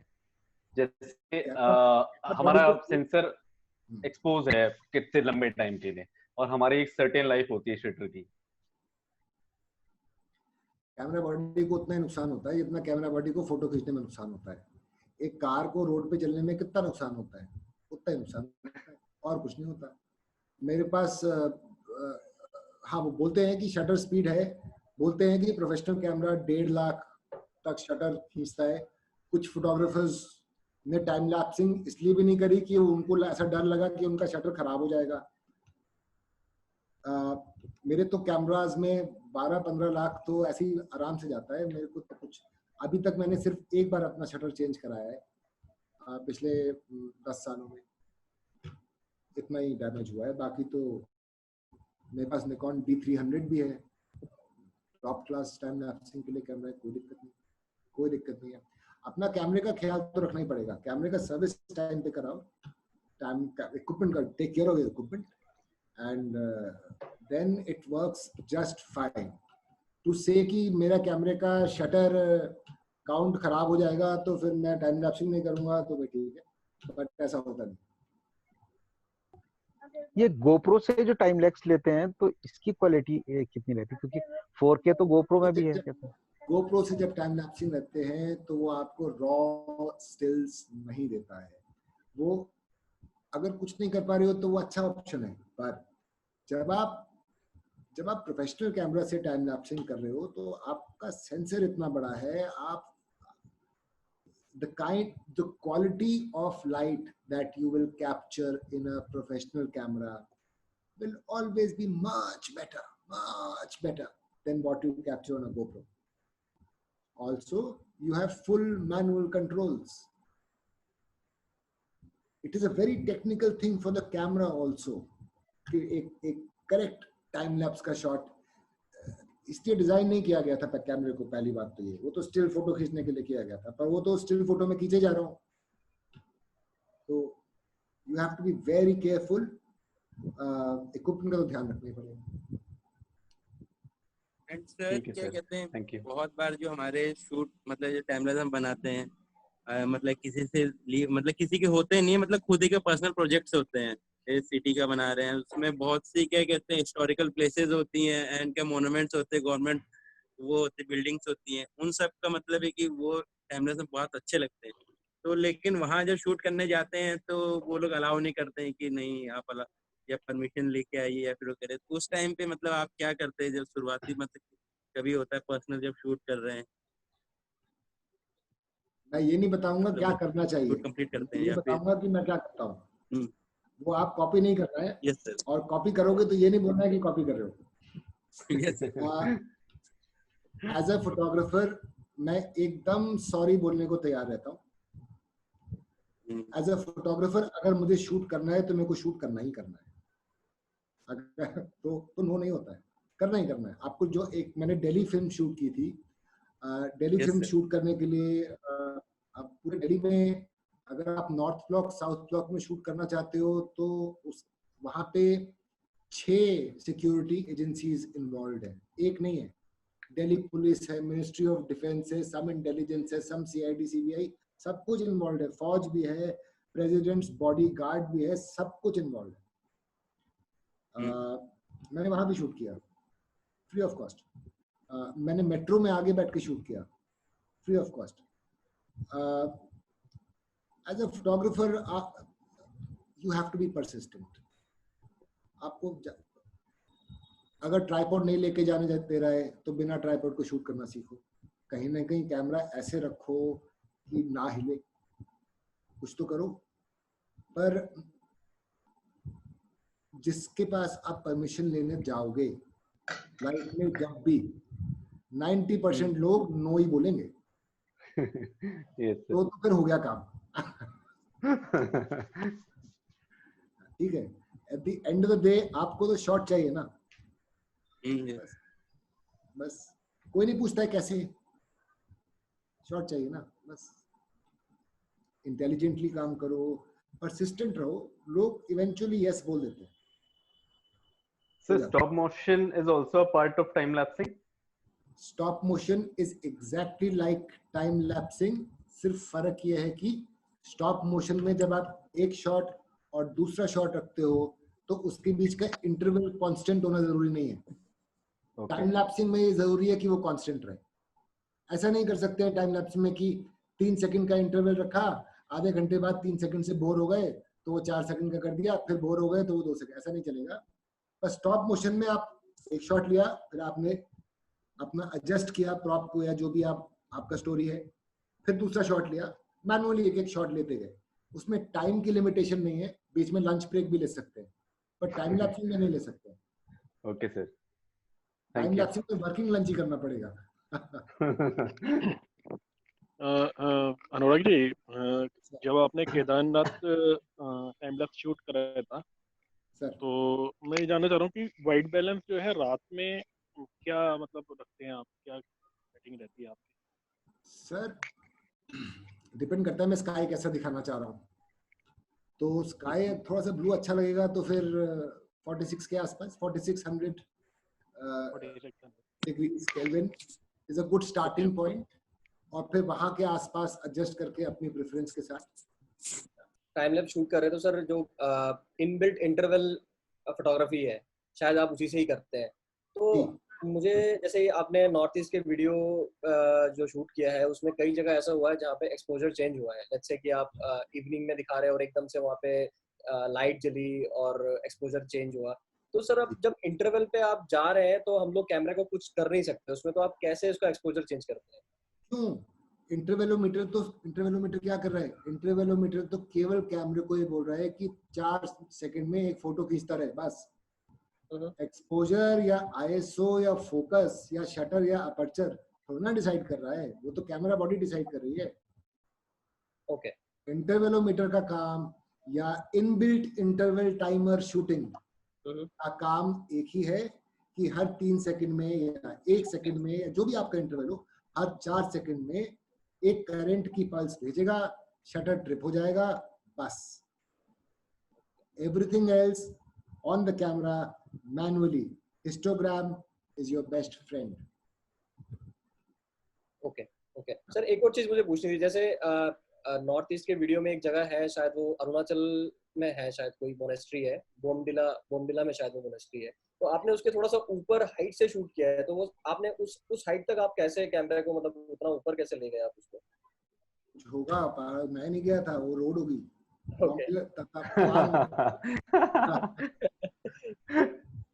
तवांग है, वो तवांग के सामने दूसरा हिल में एक और बुद्धा की मूर्ति है, वहां से तवांग ऐसा दिखता है।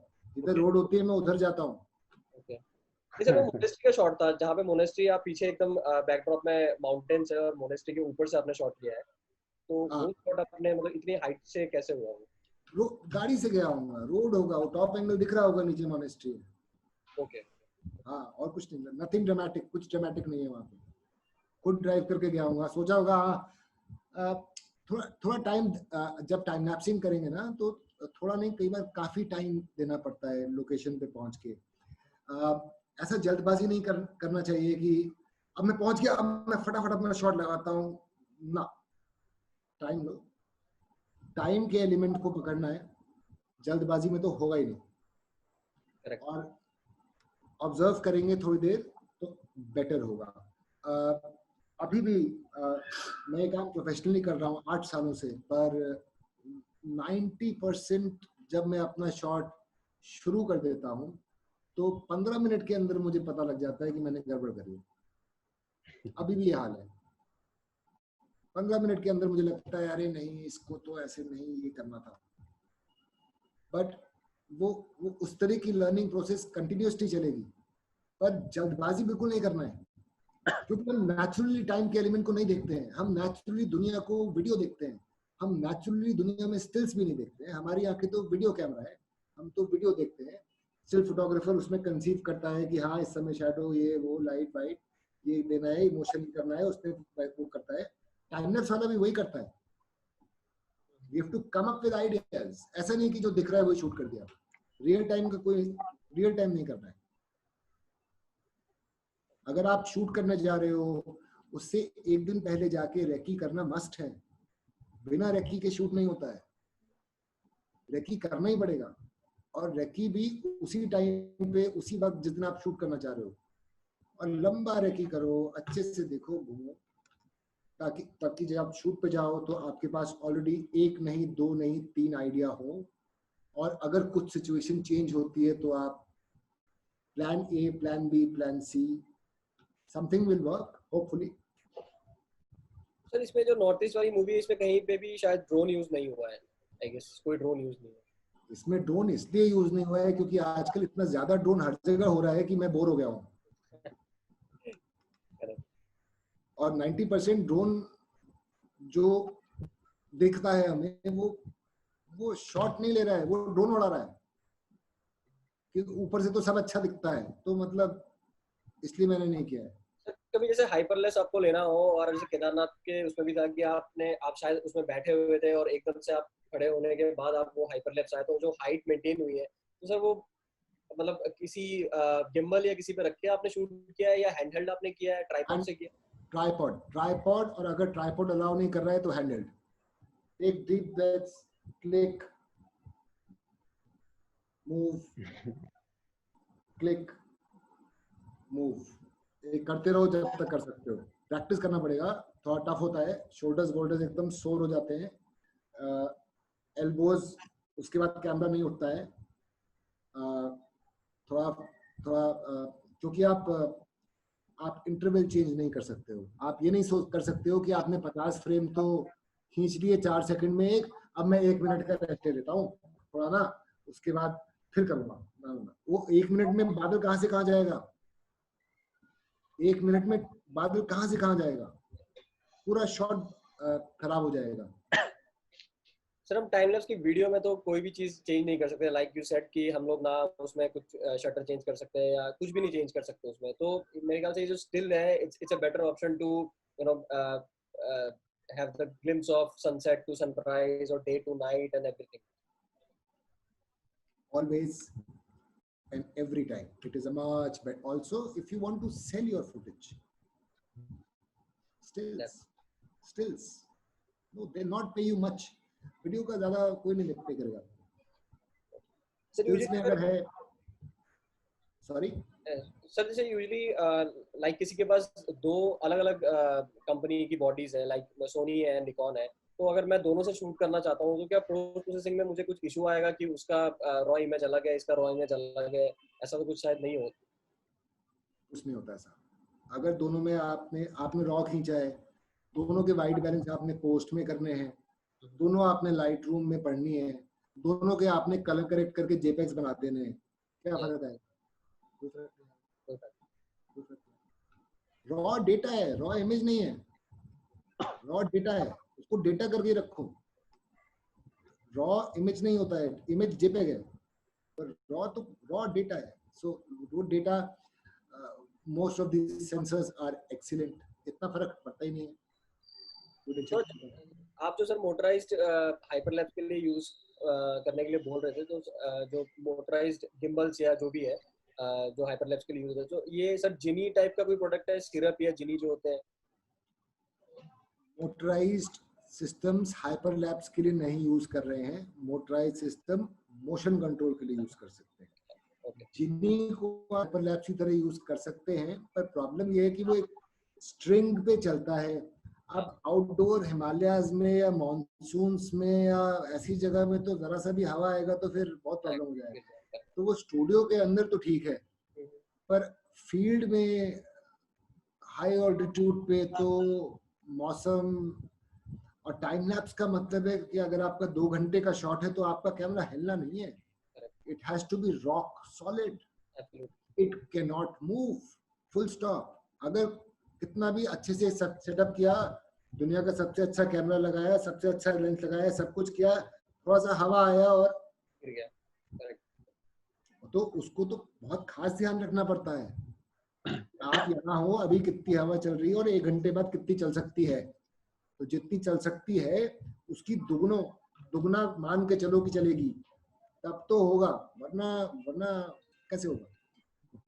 Stability of equipment is very important, specially क्योंकि हम आउटडोर काम कर रहे हैं और हम टाइम लैप्स फोटोग्राफर हैं, तो जितना खराब मौसम है उतना तो हम और शूट करेंगे। हमें तो सैंडस्टॉर्म शूट करना है जब तक वो हमारे ऊपर ना आ जाए। हमें तो साइक्लोन शूट करना है, क्योंकि magic is happening in the sky. So I am not going to go in and sit down कि मौसम खुलेगा तो जाऊंगा शूट करने, ऐसा नहीं होता है। मौसम खराब होने वाला है क्या, हाँ चलो बाहर, चलो बाहर, तभी तो शूट आएगा। अच्छे मौसम में शूट करोगे तो क्या होगा? तो मौसम का कुछ स्कोप नहीं है यहाँ पे। मतलब जो मोटराइज्ड गिम्बल है, लेट्स सपोज कि अगर मैं गिम्बल से करना चाहता हूँ, जैसे DJI है, रोनिन से मैं करना चाहता हूँ, और मुझे वो इंटरवल जैसे मैनुअली लेना है, built in interval time meter से ही लेना है टाइम लैप्स, तो जो मेरा टाइम इंटरवल का शूटिंग टाइम होगा, आई मीन 4 सेकंड के बीच में एक शॉट लेना, तो मुझे वो गिम्बल भी उसी तरह से ही मुझे सेट करना पड़ेगा कि वो मतलब से मोशन लैप्स के लिए कि 4 सेकंड में ही इतना मूव हो। नहीं, ऐसे में अगर गिम्बल पे ही आपको हाइपर लैप्स लेना है, अगर ट्रस्ट मी, एक बार गिम्बल से भी हाइपर लैप्स लो और फिर सेम हाइपर लैप्स ट्राइपॉड पे मैनुअली भी लो, आप रियलाइज करोगे कि मैनुअली पर अगर आपको गिम्बल से ही लेना है तो गिम्बल में आप गिम्बल का मोशन सेट करो और यहाँ इंटरवल सेट करो और मैनुअली मैच करो ना, match the pace of the camera, क्योंकि गिम्बल का मूवमेंट स्मूथ होने वाला है। कैमरे का इंटरवल 4 सेकंड में एक बार है, तो आपको ये ध्यान रखना है कि जब आप मूव कर रहे हो तो शटर ना ट्रिप हो जाए। तो क्लिक मूव, ये मूवमेंट में क्लिक नहीं होना है, वो रिदम आपको अपनी बनानी पड़ेगी कैमरे के इंटरवल के साथ। गिम्बल के साथ नॉट सो इम्पोर्टेंट, गिम्बल तो अपना मूवमेंट आपको दे ही देगा। गिम्बल में अगर आपने ऐप से बोल दिया कि तू पैन कर और 1 घंटे में लेफ्ट टू राइट आ जा, तो 1 घंटा पता है आपको अपना मूवमेंट 1 घंटा करना है, पर अपना पेस आपको कैमरे के साथ रखना है, गिम्बल के साथ। एक छोटी सी जानकारी मैं आपसे चाहता था। जी सर। आपने अभी बताया LR टाइम लैप्स में अच्छा काम होता है। मैं टाइम लैप्स फोटोग्राफी नहीं करता हूँ, लेकिन कभी कभी हॉबी में कुछ शॉट लेता हूँ। जी सर। तो मैंने LR टाइम लैप्स को भी यूज किया लाइटरूम के साथ, और साथ में टाइम लैप्स प्लस स्टूडियो करके एक प्रोग्राम प्लगइन ही है उसका, LR टाइम लैप्स जैसा है, उसको भी यूज किया। तो आपने भी जरूर इन पे वर्कआउट किया होगा। मेरा ये पूछना था, दोनों में बेटर आप किसको प्रेफर करेंगे, कि टाइम लैप्स प्लस स्टूडियो को या LR टाइम लैप्स को? सर LR टाइम लैप्स को, क्योंकि वो इंडस्ट्री स्टैंडर्ड है और वो अपना अब जो वर्जन बेटर करता है ना सर, वो बहुत आगे है उस गेम में, और वो खुद फोटोग्राफर है। अच्छा, तो जब ऑल्सो अगर आप कहीं फंसेंगे कुछ भी, तो आप उसको if you write to him, वो एकदम में रिस्पॉन्ड करता है। और क्योंकि वो खुद फोटोग्राफर है, वो सॉफ्टवेयर डेवलपर नहीं है, इसलिए उसका जो अंडरस्टैंडिंग है ऑफ द प्रॉब्लम तो कोई फोटोग्राफर फील्ड पे फेस करता है ना, वो बहुत सही पकड़ता है, बहुत सही पकड़ता है। और फिलहाल तो सर वो इंडस्ट्री स्टैंडर्ड है। Fine fine. तो एक जानकारी ये भी थोड़ा सा मैं चाह रहा था आपसे, कि जैसे एनिमेटेड की फ्रेम्स होते हैं, या की फ्रेम्स में हम ब्रशेस यूज करना चाहें, की फ्रेम्स में हम ग्रेडियंट यूज करना चाहें, तो ये मुझे LR टाइम लैप्स में नहीं मिला। ये मुझे इससे अच्छा तो LR टाइम लैप्स अच्छा है ही नहीं। LR टाइम लैप्स तो आपको 3 ग्रेडियंट्स देता है, 2 रेडियल फिल्टर्स देता है, सब कुछ देता है सर। हाँ, लेकिन बहुत ज्यादा वेरिएशंस मुझे नहीं मिल पाए, इसीलिए मैंने पूछा कि टाइम लैप्स स्टूडियो में तो मुझे अनलिमिटेड ऑप्शंस मिले थे, तो that's why I was asking, इसलिए मैं आपसे पूछ रहा था। और जी चलिए, एक बस मैं यही चाह रहा था कि आप जो कंपैरिजन करके मुझे बताएंगे वो ज्यादा बेटर होगा, क्योंकि आपकी एक्सपर्टीज है इस पर, आप तो मास्टर हैं इस चीज के। सर ऐसा एक्चुअली होता नहीं है सर, जिसका हाथ साफ होने की भी बात हो सकती है सर, जिसको जो सॉफ्टवेयर पे कंफर्ट लेवल आ जाता है भाषा की तरह है, तो फिर वो सॉफ्टवेयर उसके लिए बेटर हो जाता है, वो उतना ही इम्पोर्टेंट। इतना ऐसा नहीं है कि वो डेफिनेटली बेटर है और ये डेफिनेटली खराब है, बिल्कुल ऐसा नहीं है सर। अगर सही बात, ऐसा नहीं है, बट उसमें केवल ये है कि क्योंकि वो इंडस्ट्री स्टैंडर्ड है, अभी दुनिया में 90% लोग उस पर काम कर रहे हैं, तो उसकी R&D अलग लेवल पे, उसके फोरम्स अलग लेवल पे हैं। कहीं आपको कोई प्रॉब्लम आ जाए तो वहां पे फोरम्स में आपको इतना सपोर्ट मिल जाएगा कि आपकी क्वेरी एकदम से आंसर हो जाती है। बस यही है, बाकी ऐसा राइट और रॉन्ग कुछ नहीं है सर। जो अब आप FCP में एडिट करते हैं, कोई दुनिया एडोबी प्रीमियर प्रो में एडिट करती है, क्या फर्क पड़ता है सर? फिल्म अच्छी बननी चाहिए सर। यार वो सही है आपकी बात, जिसका जिस पे हाथ सेट हो जाए, जहाँ जैसे सेट हो जाए। और एक ये जानना चाह रहा था कि सपोज टू भी कोई एक्सट्रीम वाइड एंगल पे हमने शूट किया, कोई भी टाइम लैप्स, एक्सट्रीम वाइड ले लिया, फिश आई ले लिया, उसमें हम टाइम लैप्स शूट कर रहे हैं, तो क्या हम बाद में लाइट रूम में या किसी सॉफ्टवेयर में उसमें पैनोरामिक इफेक्ट क्रिएट कर सकते हैं टाइम लैप्स में? जरूर कर सकते हैं सर, क्योंकि आपके कैमरे की रेजोल्यूशन अगर हाई डेफिनेशन से ज्यादा है, अगर कम से कम मान लीजिए 24 मेगापिक्सल कैमरा है, तो आपका सेंसर दे रहा है आपको 6000 बाय 4000 पिक्सल्स। एग्जैक्टली ना सर, तो आप बीच में उसे क्रॉप कर दीजिए। क्या डिपेंड करता है आपका आउटपुट क्या है। आउटपुट अधिक से अधिक तक लोग हाई डेफिनेशन ही मांगते हैं, बहुत कम लोग हैं जो 4K मांगते हैं। अभी 4K कहने की बात है, पर हाई डेफिनेशन तो आप आराम से कितने सारे निकाल सकते हैं सर, पूरा उसे पैनोरामिक कर सकते हैं, कोई दिक्कत नहीं है सर। और जैसे अभी तो आप अपने बहुत सारे गिम्बल्स यूज करते हैं पैन करने के लिए, जूम या और मोशन, अभी जो आपने बहुत सारे डिस्कस किए, तो क्या हम एक हाई रेजोल्यूशन पे वाइड एंगल में शूट करके और उसी में किसी सॉफ्टवेयर के थ्रू हम पैन या टिल्टिंग इफेक्ट या ऐसा कोई इफेक्ट क्रिएट कर सकते हैं?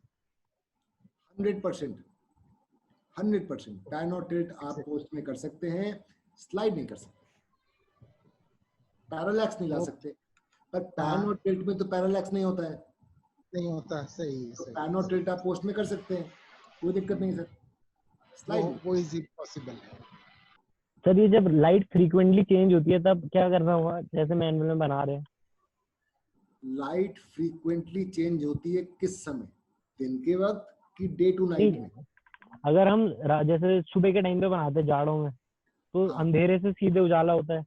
हाँ, तो उस टाइम पे मैनुअल में फिर वो ओवर एक्सपोज हो जाती है वीडियो। हाँ, तो नहीं होगी ना अगर हिस्टोग्राम देखोगे, हिस्टोग्राम हिस्टोग्राम हिस्टोग्राम, बस बस भूलना नहीं है। अगर अंधेरे में उजाला हो रहा है ना जाड़े में, तो शुरुआत करोगे तो अंधेरे से करोगे, तो मान लो ISO 800 होगा, शटर मान लो आधे सेकंड का होगा, अपर्चर मान लो f4 होगा, यही होगा ना? अब जैसे ही भोर होगी तो ब्राइट होना शुरू हो जाएगा, तो हिस्टोग्राम दाएं को भागना शुरू हो जाएगा, तो मत भागने दो, जरा सा भागे वापस ले आओ, शटर स्पीड तेज कर दो, ISO कम कर दो, ISO कम करते करते 100 पे आ जाओ, जब ISO 100 पे आ जाओ तो शटर स्पीड तेज करना शुरू कर दो, पर उसको राइट में मत भागने दो। राइट में भागना अच्छा, मतलब हिस्टोग्राम को बीच में ही रखना है हमेशा। Histogram is your only friend.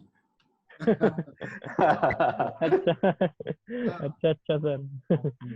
But sir जैसे हिस्टोग्राम जब रीड करें कि मतलब हिस्टोग्राम को अब जब राइट और लेफ्ट जब भाग रहा है उसको सेंटर पे रखें हिस्टोग्राम को, तो उस ड्यूरेशन पे हमारा जैसे क्या कहते हैं इंटरवल टाइमिंग है कि 4 सेकंड की है, उस 4 सेकंड में मतलब फिर से चेंजेस आ जाएगा क्योंकि हमें 5 सेकंड लग जाएंगे, क्योंकि 4 सेकंड हमने शॉट लिया, वो तो ओवर एक्सपोज चला गया, फिर हमने उसको रिक्रिएट। मतलब डे टू नाइट क्या ऐसे होता है कि सूरज जा रहा है ऐसे थोड़ी होता है। नहीं तो सर बीच में एक अगर टाइमलैप्स में अगर बीच में अगर एक फ्रेम भी अगर ड्रॉप हो गया, अगर एक फोटो भी ड्रॉप हो गई तो थोड़ा सा मतलब फ्लिकर आता है कि एक हल्का सा जर्कनेस। नहीं ना, फोटो ड्रॉप क्यों होगी? फोटो ड्रॉप होना क्राइम है। फोटो ड्रॉप अगर फोटो ड्रॉप होगी तो उसके लिए पनिशमेंट मिलती है। टाइम लैप्स में उसको जेल है 6 महीने की। कैसे ड्रॉप हो जाएगी? नहीं ड्रॉप मतलब सर हमने 4 सेकंड बाद हमने फोटो क्लिक कर दी, ठीक है, वो ओवर एक्सपोज चली गई, फिर आपने कहा उसको हिस्टोग्राम, तो ओवर एक्सपोज कितनी ओवर एक्सपोज चली गई? इतनी सी ना, कोई बात नहीं ना, देख लेंगे, कोई बात नहीं, वो क्राइम नहीं उसको है। पोस्ट में उसमें सिर्फ जुर्माना लगेगा, फाइन लगेगा, पर जेल लगेगा। एंड सर एक और हाँ जी, यस सर, सेकंड आप बोलो, आप क्वेश्चन। नहीं सर दूसरा क्वेश्चन था सर, इसको कंप्लीट हो गई बात, इतना ही है। फ्रेम ड्रॉप नहीं होगा। कैसे हो जाएगा फ्रेम ड्रॉप? फ्रेम ड्रॉप नहीं होगा, ठीक है। एक्सपोजर भी अगर माइन्यूटली देखोगे और बार बार देखोगे तो गड़बड़ नहीं करोगे। It is like painting. It is ऐसा नहीं है कि टाइम लैप्स कैमरा ले रहा है, आप वहां खड़े होके और बता, ये सब नहीं होगा। हिस्टोग्राम देखना है, देखना ही पड़ेगा। मैं झूठ नहीं बोल रहा हूँ, मैं बोल दूं कि हाँ ये सब करने की जरूरत नहीं है, और उसको ऑटो पे डालो, उसको DSLR डैशबोर्ड पे डालो और बैठ के आराम से म्यूजिक सुनो हेडफोन लगा के, और बड़ा अच्छा शॉट आएगा। ऐसा होगा नहीं, होगा नहीं। एंड सर इसमें एक और जैसे होता है कि बहुत बार हम लेंसेज चेंज करते हैं तो बीच में डस्ट आ जाती है, उस डस्ट को रिमूव करने के लिए बड़ी दिक्कत आती है, क्योंकि आजकल मेरा पूरा टाइम उसी में ही जा रहा है कि लाइट रूम अगर LRT के की फ्रेम पे अगर हमने उसको डस्ट को रिमूव कर दिया तो पूरा मतलब वो 1-2 फ्रेम में तो सही रहेगा, फिर बाद में रैंडमली कहीं से भी ले लेगा, फिर एक्सपोर्ट करते फोटो को सिंगल फोटो को करो तो बहुत टाइम टेकिंग है। इसका कोई शॉर्टकट है? Money is the shortcut. मैंने पहला लद्दाख में जाके बहुत मेहनत करके टाइम लैप्स किया, 15 खूब सारा पैसा खर्च करके आया सोलो टाइम लैप्स 8 साल पहले, तब कोई नहीं करता था। आया सब शॉट्स पे हाँ सेंसर डस्ट, और मैंने डाला, उसको अपलोड किया, तो सम फॉरेनर्स ना they are very blunt, to the point and blunt, इधर उधर की बात नहीं करते हैं, वो सीधे बात करते हैं। उसने कॉम्प्लीमेंट क्या दिया, you have the most dirty sensor in this world, ये बोला वो। तो अब मैं क्या करता हूँ कि फील्ड पे लेंस चेंज नहीं करता हूँ। मैं 2 कैमरा बॉडी लेके जाता हूँ और लेंस लगा के जाता हूँ।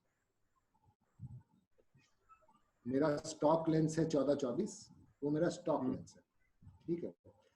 तो एक में 24-70 भी रखूंगा अगर होगा, और बॉडी तो एक में 20 mm पे भी रखूंगा, हो गया। और क्या चाहिए, और कितना चाहिए? अगर इतने में नहीं हो रहा है तो फिर but it is a good idea to not change lenses on field because dust will go in. Mostly sir आजकल वीडियो अगर जो एडिट कर रहे लास्ट वाले, तो उन पे बस 80% टाइमिंग जा रही है सिर्फ वो डस्ट हटाने में, और कुछ नहीं। कई बार टाइम लैप्सिंग जब आप करोगे, खासकर पहाड़ों में करोगे और मॉनसून्स में करोगे, जब क्लाउड का मैजिक होता है स्काई में, तो 1-2 बूंद लेंस पे कब पड़ती है पता नहीं लगता है। तो आपको क्या करना पड़ता है, मैं आपको सच बताता हूँ। सपोज ये आपका कैमरा है, यहाँ आपका हिस्टोग्राम आ रहा है, ये आपका लेंस है, DSLR है, आप हिस्टोग्राम देख रहे हैं और आपके सिर पे एक बूंद पड़ गई, तो अब आपको पता है कि दूसरी बूंद तो लेंस पे पड़ने वाली है, या हो सकता है पहली वहां पड़ गई हो, दूसरी मेरे यहाँ पड़ी है। तो अब आप क्या 3 सेकंड का आपका इंटरवल है, हिस्टोग्राम देखा, लेंस देखा, हिस्टोग्राम देखा, लेंस देखा, हिस्टोग्राम देखा, आप यही करते रहोगे। जितने लोग आपके पास खड़े हैं वो सोचेंगे आप पागल हो, आपका दिमाग खराब है। आंख में वो लेदर पकड़ो या आप वाइपिंग टिश्यू पकड़ो, और अगर एक बूंद आ गई तो जैसी बूंद आई साफ किया, साफ किया, साफ किया। जिसको जो सोचना है सोचने दो। At the end of the day magical shot आपको मिलने वाला है, पर वो बूंद वहां एक शटर से ज्यादा रहनी नहीं है, आपको साफ करनी ही है। आपका पूरा वर्कआउट है, पूरा एक्सरसाइज वर्कआउट है। ऐसा नहीं है कि हिस्टोग्राम देख रहे हैं, हाँ हिस्टोग्राम कंट्रोल में सब सही चल रहा है ना, सही नहीं चल रहा है। टाइम लैप्सिंग में कभी कुछ सही नहीं चलेगा, नहीं चलेगा, गड़बड़ होगी होगी, और वो गड़बड़ को आपको सॉल्व करना ही करना है। मैंने घंटों घंटों एक उसके बाद शटर के बाद लेंस साफ किया है, घंटों, उसका कोई शॉर्टकट नहीं है। हाँ, पर लेंस के अंदर डस्ट नहीं जाना चाहिए।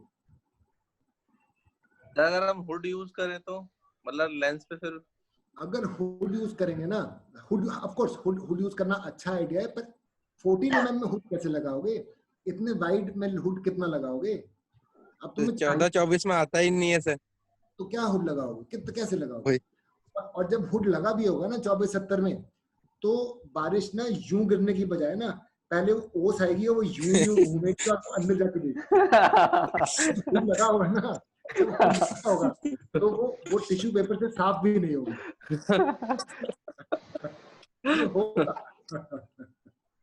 तो हुड लगाओ, सोच समझ के लगाओ। राइट, यस सर, ये तो। और जी, any question, anyone? Someone is saying Mr. Murphy is always behind us. Oh yes, Lord Murphy is always behind us.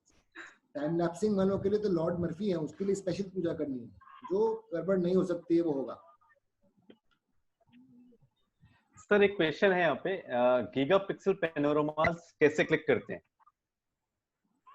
Gigapixel पैनोरामास click करते हैं पैनोरामिक हेड के साथ। आइडियली पैनोरामिक हेड चाहिए। जैसे कैमरे के ऊपर, ट्राइपॉड के ऊपर हेड होता है, वीडियो का हेड अलग होता है और स्टिल का हेड अलग होता है। ऐसे ही प्रोफेशनल गीगापिक्सल पैनोरामास क्लिक करने के लिए पैनोरामिक हेड अलग आता है।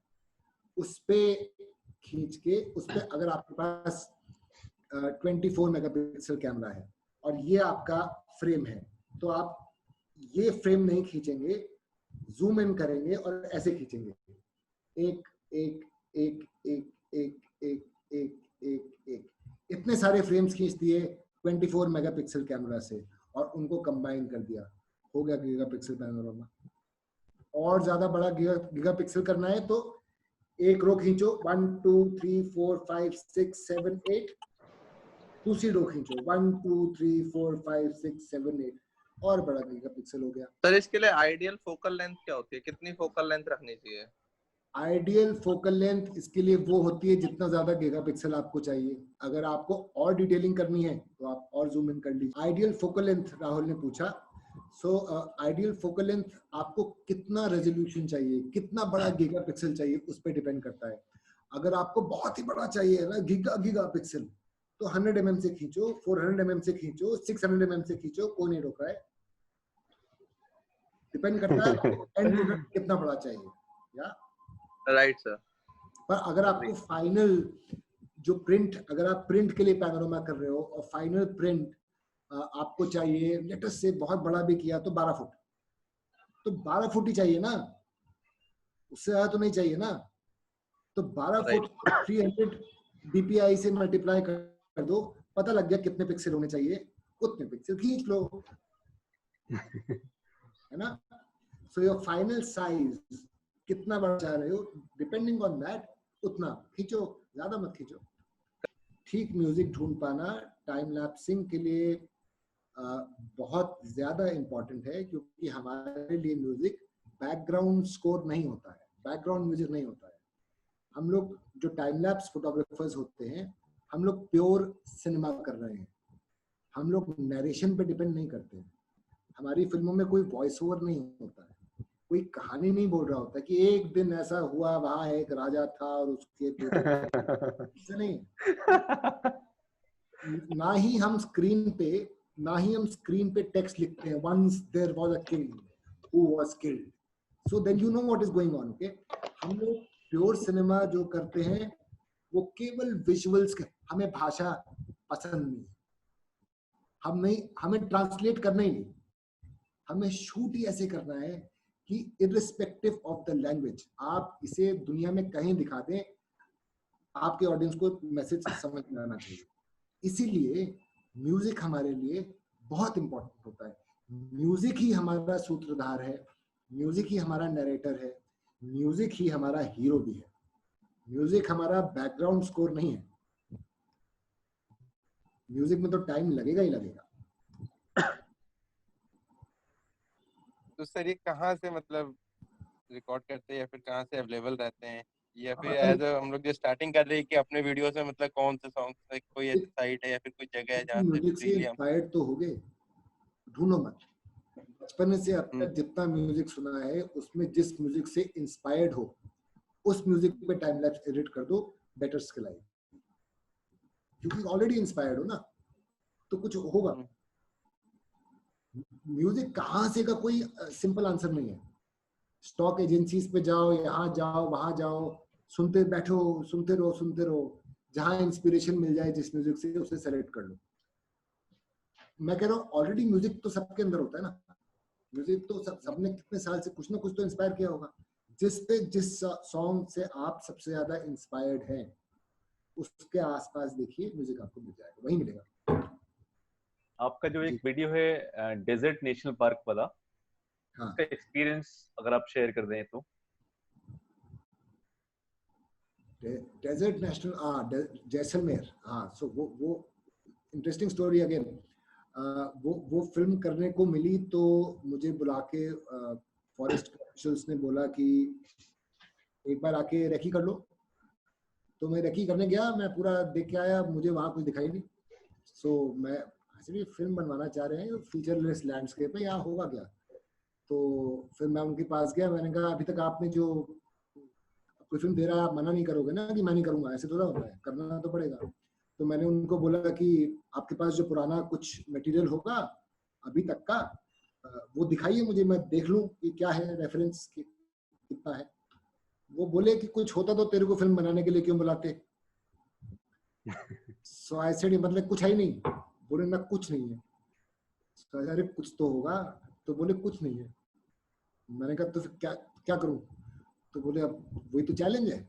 सो मेरा बजट के हिसाब से 17 दिन शूट करने का प्लान था। मैंने 40 दिन और 40 रात शूट किया।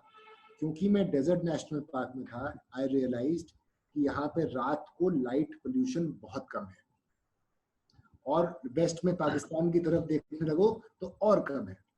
जैसलमेर की तरफ मत देखो, वेस्ट में देखो, या ऐसी जगह देखो जहाँ डार्क एरिया है, क्योंकि मुझे लगा कि यहाँ डार्क नाइट्स हैं तो मैं नाइट स्काई शूट कर सकता हूँ। बाकी कहीं शहरों के पास तो नाइट स्काई शूट करना पॉसिबल ही नहीं है, इंडिया में कहीं पॉसिबल ही नहीं है। अगर आप चाहोगे आप ताजमहल के ऊपर ब्रह्मांड दिखा दोगे तो होने वाला नहीं है। वो केदारनाथ के ऊपर ब्रह्मांड इसलिए दिख गया था क्योंकि वो डार्क एरिया है, उधर हिमालयाज है और उधर कोई लाइट पोल्यूशन नहीं है। पर डेजर्ट नेशनल पार्क में बिना इतने ऊपर जाए रात को मेरे को रीजनेबली ढंग का स्काई दिख रहा था। I could see the stars, so I shot another film. ये जब मैं शुरू में शूट करने गया था तो मेरा प्लान नहीं था, पर वो लोकेशन देख के कई बार you have to, अगर कोई आपको if somebody is paying you, you have to come up with ideas तो फिर वो तो आप ही को करना पड़ेगा। but it was an awesome experience. मैं अंदर चौकी में ही रहा, उन लोग के साथ ही रहा जो वहाँ गार्ड्स थे। 40 दिन बाहर ही नहीं आया, बट पूरे दिन पूरी रात मैं सिर्फ घूमता था और शूट करता था। So इतना I will never forget that experience of 40 days and 40 nights in the Desert National Park.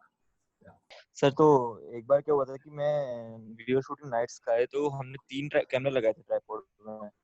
तो इतनी कोल्ड नाइट तो नहीं थी, बट थोड़ा बहुत ठंडा था वहाँ पे। तो ऐसा हो रहा था कि 2 कैमरा तो मतलब अच्छे से शूट कर रहे थे, लेकिन मेरे कैमरे में फॉग जमने लग गई थी। तो सर जैसे जब हम स्टिल शूट कर रहे थे तब तो कुछ नहीं हो रहा था, लेकिन अगर हम थोड़ी देर कैमरा को छोड़ दे रहे थे तो सर मेरे कैमरे में फॉग जम रही थी, बाकी 2 कैमरे में कुछ भी नहीं हो रहा था। मुझे ये समझ नहीं आ रहा था कि सिर्फ मेरे ही कैमरे में क्यों फॉग जम रही है। मैं एक जादुई अंगूठी बताऊंगा, वो पहनोगे तो नहीं जमेगी।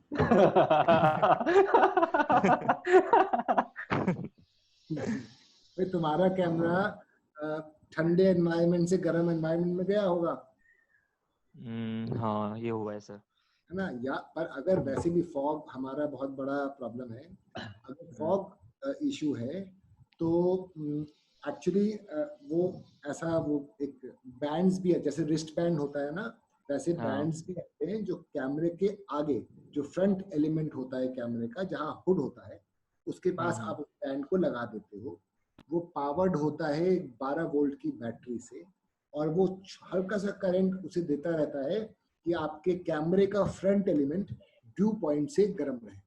जब तक आपका कैमरे का फ्रंट एलिमेंट ड्यू पॉइंट से गर्म रहेगा तब तक उस पर फॉग नहीं आएगा। फॉग मतलब मॉइस्ट नहीं आएगा। अगर फॉग है तो आएगा, पर मॉइस्चर नहीं आएगा। ठीक है, फॉग है तो आएगा ही आएगा, फिर कुछ भी करते रहो फॉग आएगा। ठीक है, तो कई बार होता है रात को बिकॉज ऑफ द कोल्ड वो जो आया था ना फॉगिंग, वो नहीं है। अगर वो आपके पास बैंड नहीं है और 12 वोल्ट की कलेक्ट करने वाला वो सब इलेक्ट्रिकल तामझाम नहीं है तो कोई बात नहीं है। गरम सॉक्स लो, गरम सॉक्स अच्छे से खूब गरम सॉक्स लो और उसको बांधो लेंस के फ्रंट एलिमेंट के ऊपर और रबर बैंड से बांधो। 1 डिग्री भी उसका टेम्परेचर अगर ज्यादा गर्म रहेगा ड्यू पॉइंट से तो मॉइस्चर नहीं आएगा। Okay sir, okay, thank you sir. Sir एक और चीज पूछ या ऐसा करना है तो सॉक्स के साथ वो सिंथेटिक वार्मर्स आते हैं ना ट्रेकिंग शॉप पे, जो हैंड वार्मर्स मिलते हैं, फुट वार्मर्स मिल रहे हैं, वो रख दो सॉक्स के अंदर, फिर सॉक्स बांध दो, फिर नहीं आएगा, मत जाओ। Okay sir, okay sir. एक और चीज पूछनी थी कि like you have worked with a lot of big brands, तो सर आपने कैसे स्टार्ट किया, like how did you start working with NatGeo and all? नौकरी करता था या जॉब थी, टेलीविजन की बैकग्राउंड है मेरी। पहले प्रोडक्शन हाउस में था, फिर बॉम्बे चला गया, फिर वहाँ कलर्स में था, फिर नॉन फिक्शन ही किया है मैंने, फिक्शन तो नहीं किया है बिल्कुल, नॉन फिक्शन बहुत किया है। Okay okay. General entertainment channels के बाद मुझे लगा कि नेटजियो में जाता हूँ, फिर नेटजियो में भी 2-2.5 साल काम किया। फिर जब मुझे वहाँ भी ऑफिस में नींद आनी शुरू हो गई तो मुझे लगा कि अब तो क्या कहते हैं, कुछ और ही करना पड़ेगा, तो यही करना था। Okay sir, okay, thank you sir, thank you. मैं टाइम लैप्स में बिल्कुल जीरो हूँ। मैंने आज तक कभी ट्राई नहीं करी है। मुझे पिछले 22 साल से मैं फोटोग्राफी कर रहा हूँ और ये चीज मेरी छूटी हुई है। तो मेरे लिए आप क्या टिप्स देंगे कि मैं टाइम लैप्स कैसे स्टार्ट करूं? मैं एपीएस सेंसर कैमरा यूज करता हूं, और क्या सेटिंग्स रखूं, और किस तरह का माहौल में मैं फोटोग्राफी मतलब इस तरह के टाइम लैप्सिंग कर सकता हूं? मुझे थोड़ा आप नॉलेज दीजिए कि मैं स्टार्टिंग कर सकूं आपसे। तो मुझे सबसे पहले क्या करना चाहिए? सर आपको सबसे पहले आसमान को देखना चाहिए, और जैसे ही आसमान में नहीं, मैं सीरियसली बता रहा हूँ, मैं ऐसा आपको स्टार्टिंग का बता ही नहीं रहा कि उसमें बहुत टाइम वेस्ट हो। मैं चाह रहा हूँ स्टार्टिंग करानी है ना, मैं आपको बता रहा हूँ। आप आसमान देखिए, जहाँ आसमान, वैसे ही आप हेवन में तो बैठे हैं, अल्मोड़ा में बैठे हैं, जहाँ आपको लगे आसमान इंटरेस्टिंग है, कोई भी एक फोरग्राउंड पकड़ लीजिए, पर मेन फोकस आसमान पे होना चाहिए। फोरग्राउंड रख लीजिए दिखाने के लिए कि मंदिर है या चर्च है या मार्केट है या कुछ है, क्या है, आसमान पकड़ लीजिए। और बादल अच्छे हैं तो 3 सेकंड का इंटरवल देके 1000 फोटो खींच लीजिए। 3 सेकंड का इंटरवल देके मतलब 3000 सेकंड, मतलब करीब 40-45 मिनट। Okay sir. ड्रॉ, ठीक है सर, फुल मैनुअल पे। 3 सेकंड का इंटरवल। हाँ, 3 सेकंड का इंटरवल दीजिए सर, फुल मैनुअल पे खींचिए सर। और एक्सपोजर जैसे आप नॉर्मली लेते हैं वैसे लीजिए जी। अगर आप दिन में खींचेंगे तो आपको एक्सपोजर चेंज भी करने की जरूरत नहीं पड़ेगी। ओके, बस हो गया पहला टाइम लैप्स का शॉट। ओके, और इसके लिए किस सॉफ्टवेयर में काम करना सही रहेगा? सर लाइटरूम में सही रहेगा। देखिए मैं इसलिए बोल रहा हूँ सर, शुरू में एलआर टाइम लैप्स भी मत लीजिए, आप केवल लाइटरूम लीजिए। लाइटरूम में आपने 1000 फोटो खींच ली 3000 सेकंड में, ठीक है जी सर। अब वो 3000 सेकंड में जो पहली फोटो है उसको कलर करेक्ट कर लीजिए अपने हिसाब से लाइटरूम में। हाँ, उसको आपने कलर करेक्ट कर दिया, शैडो हाईलाइट सब ठीक कर ली, और जो उसकी सेटिंग है वो सारे में चिपका दीजिए बाकी 999 में जी। और एक वीडियो जनरेट कर लीजिए, बस हो गया पहला टाइम लैप्स का शॉट। अच्छा सर, एक चीज और पूछती थी, अभी एक ने क्वेश्चन भी पुट अप करा था कि म्यूजिक के बारे में। तो ये कभी कभी ऐसा भी इशू आ जाता है कि ये क्योंकि आजकल कुछ कंपनीज ऐसी हैं कि कहीं भी अगर अपना यूट्यूब में अगर वो म्यूजिक देते हो सीधे एक क्लेम आता है, जी सर, वहां से नोटिस आता है। तो इसके बारे में क्या कहना चाहेंगे, कैसे हम क्योंकि आजकल बहुत ज्यादा ये इसका प्रॉब्लम आ गया है, क्या कहते हैं उसके लिए, कॉपीराइट, सॉरी दिमाग में नहीं है, कॉपीराइट का प्रॉब्लम आता है। तो कैसे हम म्यूजिक उसमें ऐड करें ताकि ये दिक्कत ना आए? सर अगर कमर्शियल काम कर रहे हैं तो ये प्रॉब्लम आएगा, पर जैसे मेरा काफी टाइम लैप्स का काम जो है वो मेरी शो रील है, उसके मैं किसी से पैसे नहीं ले रहा, तो मैं कोई पैसे थोड़ी बना रहा हूँ उसके म्यूजिक से, तो क्या प्रॉब्लम है? मुझे जो म्यूजिक अच्छा लगेगा मैं यूज करूंगा। प्रॉब्लम तब आती है जब आप उसको इकोनॉमिकली कमर्शियली एक्सप्लॉइट करते हैं, तब प्रॉब्लम आती है। उस इसमें तो आपको ऐसा ही म्यूजिक ढूंढना पड़ेगा जो आपके मनपसंद म्यूजिक के आसपास हो पर कॉपीराइट फ्री हो, वो ढूंढना पड़ेगा। Okay sir, okay, thank you sir. आज से मैं स्टार्ट करूंगा सर। ठीक है सर, बिल्कुल sir, get in touch with me any time. And Almora से तो आप सर दिखाएंगे भी नहीं ना, बता देंगे तो मुझे दिख जाएगा आपको क्या दिख रहा है। बिल्कुल सर, बिल्कुल। मैं कहीं भी अगर फंसूंगा तो सीधे आप ही को याद करूंगा। कोई दिक्कत तो नहीं होगी रात को अगर मैं 12 बजे उठा दूं सर? ना, कोई टाइम लैप्सिंग के लिए जैसे ही मैं हेलो बोलूं आप बोल दीजिएगा टाइम लैप्स, बस फिर दिक्कत नहीं होगी। Thank you so much sir, thank you, बहुत अच्छा लगा आपसे बात करके।